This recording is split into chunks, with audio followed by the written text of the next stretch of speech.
Hey everyone, it's March 30th, 2019, and my name is Howie Ree.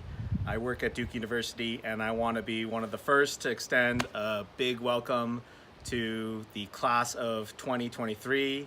I'm really looking forward to meeting all of you when you come on campus, and in the months between now and then, getting to know as many of you as I can. My role is as the Managing Director of Student Programs for the Duke Innovation and Entrepreneurship Initiative. And the purpose of this video is to start now on setting you up on a path to future success. So there's a few things I just want to tell you about. The first is that the future is more and more going to be driven by innovation. And in fact, a lot of the careers and jobs that your parents' generation has had, or that my generation has had, are going to be changing at a pace that is going to be hard for you or any of us to fathom. The way to think about this is that humans tend to think of things in a linear rate of change, and the rate of change right now is on an exponential curve. And we are hitting a point in time where that exponential curve is really driving a lot of what is going on in the world, whether or not we realize it or not. So the future is changing a lot.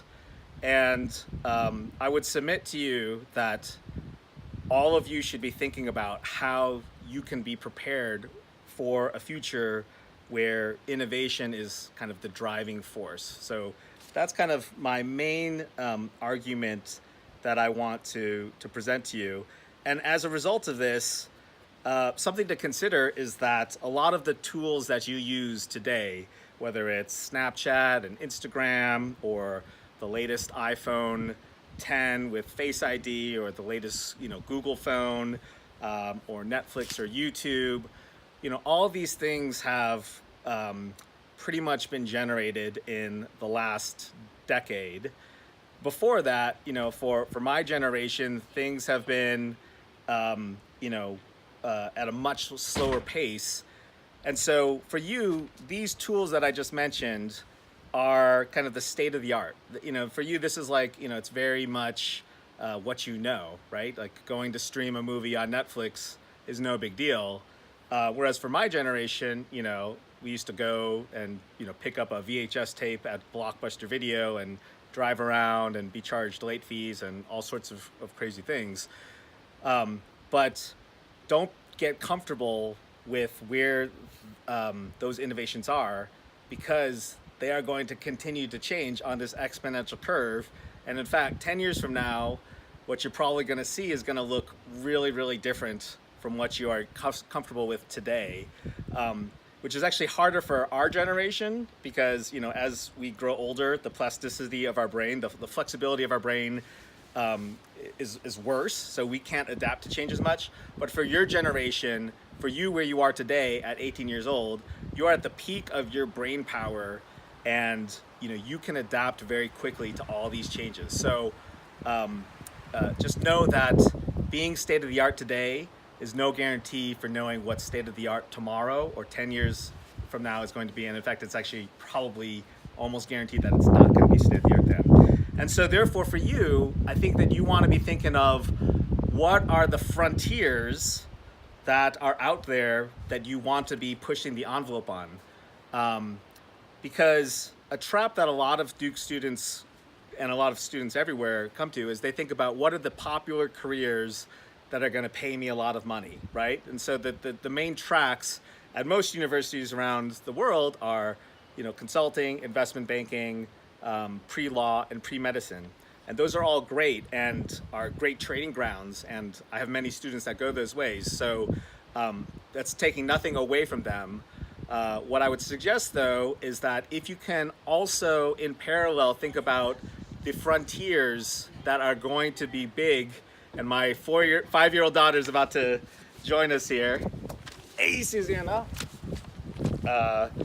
What those frontiers are going to include things like artificial intelligence, virtual reality and augmented reality, blockchain, cryptocurrency.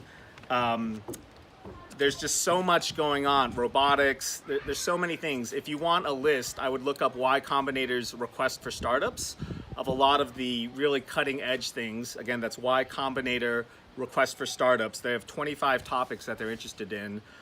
For those of you that are more social impact oriented, I would look up the USAID grand challenges. There's some really important world challenges that they've identified, which are less about the technology, but more about just kind of the big problems that are facing humanity right now. So I would challenge you now in your summer between high school and starting at Duke to think really deeply and to get as much exposure to those frontiers as you can, because I think that those frontiers are actually going to be really important for a lot of you in terms of directing what you study at Duke, but also what you want to do going forward. So, those are some thoughts on how to prepare yourself. If I could just add two more thoughts. One is that I really recommend that you adopt a mindset that has the following characteristics. First is a growth mindset. A lot of you have heard of this terminology, growth mindset versus a fixed mindset. But what does that actually mean? I mean, the growth mindset is basically that you can improve on anything. So a fixed mindset is, I got a B plus on my calculus test. And so I guess I'm just not good at that portion of calculus, or I'm not very good at shooting three-pointers, and so I guess I'm just not very good at shooting three-pointers. You like how I dropped the NCAA reference in as Duke makes it to the Elite Eight.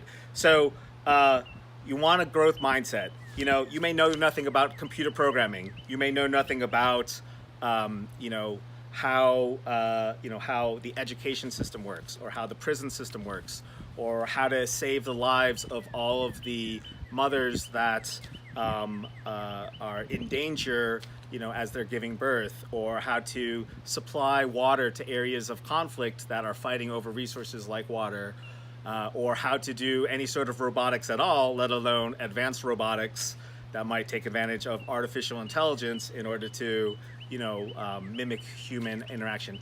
There's all sorts of things that, if you look at them and if you make a snap judgment and say, you know what, I don't know anything about that, and I see this time and time again with Duke undergrads, then you're going to close doors to yourself that actually are open doors, and that may lead to kind of the promised land of what you're hoping for. So have a growth mindset. What is the promised land of what you're hoping for?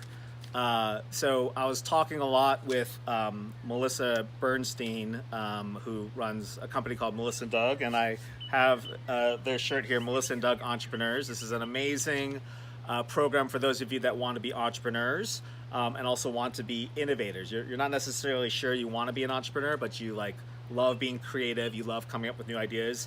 If you are any of those, if you are super creative, we would love to hear from you. Even if you don't know anything about entrepreneurship, we would absolutely love to hear from you. I would love to get an email from you or a message. But in talking with Melissa, and we talk a lot, we were talking about what is it that Duke students, and that all of us in fact, are trying to accomplish. And so what we're trying to accomplish in life is we're trying to find something that we love and something that we're good at. And the ideal is, it's classic Venn diagram. What is the intersection of those two things? Something that we love and something that we are good at. And for some of you, you're going to find very early something that you love. And for some of you, you're going to find something that you're good at. And hopefully those two will intersect at some point in your life. And maybe it's very soon, maybe it's 4 years from now, maybe it's 10 years from now, maybe it's 20 years from now, I don't know. But I think I want you to consider having your antenna up for finding those two things and for testing out hypotheses as to what is it that you love and what is it that you're good at, and to try to work through those hypotheses as quickly as you can in order to start to hone in on the potential candidates that might be at that intersection. The last thing that I want to say about kind of your mindset is that, and again, this came from a conversation with Melissa, so I need to give credit where credit is due, is to awaken your critical thinking mindset. I see this a lot, especially, in myself, in my own children, of which one you just met one of them, and in a lot of Duke students, where I think that the K through 12 education system can sometimes actually, pull us out of kind of thinking critically with a blank slate, a white piece of paper, if you will, and actually put us more into a mindset of, oh, there's already an answer out there. What is the multiple choice question to get, to figure out that answer, and this is already solved, and how do we just find the answer, that's the solution that already exists. So awaken the critical thinking mindset is this idea of there is no answer. There is no answer. People have not looked at this before, or even if people have looked at this before, they may have no idea what the right answer is. And from a blank slate, how can we analyze this in a new and different way, hopefully a better way, and how can we kind of use our creativity, which might be latent because we've been so kind of test-driven, to use blank canvas creativity, white space creativity, if you will, that's the terminology, white space creativity, to think about things in general, everywhere. One way to think about this is there's this quote that Melissa shared with me. I'm going to completely botch the quote, and I'm going to completely botch the source. I'll add it to the description below. I feel bad because I'm going to botch it so badly. But the gist of the quote is, to see things that everybody else sees, but to think thoughts that nobody else has thought. So can you look at the world around you, even now, where you are living, before you come to Duke, and can you start to see the things around you, but think different thoughts than what others might be? And this might be as simple as, like, how do I improve, how do I improve my town? How do I improve, my house? How do I improve this computer program? How do I improve my phone? Any sort of thing. And to start to just have that flow out of you, to start to write down ideas every single day of things that you've come up with, where you are thinking things differently than other people are, even though everybody is looking at the same thing. We're all looking at the same phone. We're all looking at the same part of town. You are letting your creativity flow as to, like, how would you think about that differently? What would you do differently? And know that there is no set answer as to, like, what is the right thing to do. That you need to be thinking from the ground up as to, like, what to do. So I would really encourage you right now to start to adopt that mindset, the growth mindset, the mindset of trying to find something at the intersection of something you love and something you're good at, and to awaken your own critical thinking mindset so that you can think thoughts about things differently than what everybody else, completely botching the quote, everybody else is seeing the same thing, but you're thinking different thoughts. So I'll put the quote in the description below. So that's it. Again, my name is Howie Ree. I hope I introduced myself at the beginning of the video. I'm going to put out videos like this. I have put out a lot of videos where I interview Duke entrepreneurs, and would love to have you join me on this journey. I also have a listserv. Shoot me an email. My email address is hwr2@duke.edu. I'll say it again, hwr2@duke.edu, the number 2. And I would love to hear from you, and especially if you're somebody that is creative and is already thinking creatively about the world, would absolutely love to engage with you, even now, before you arrive at Duke. Thank you so much, and I can't wait to see you all on campus. Bye.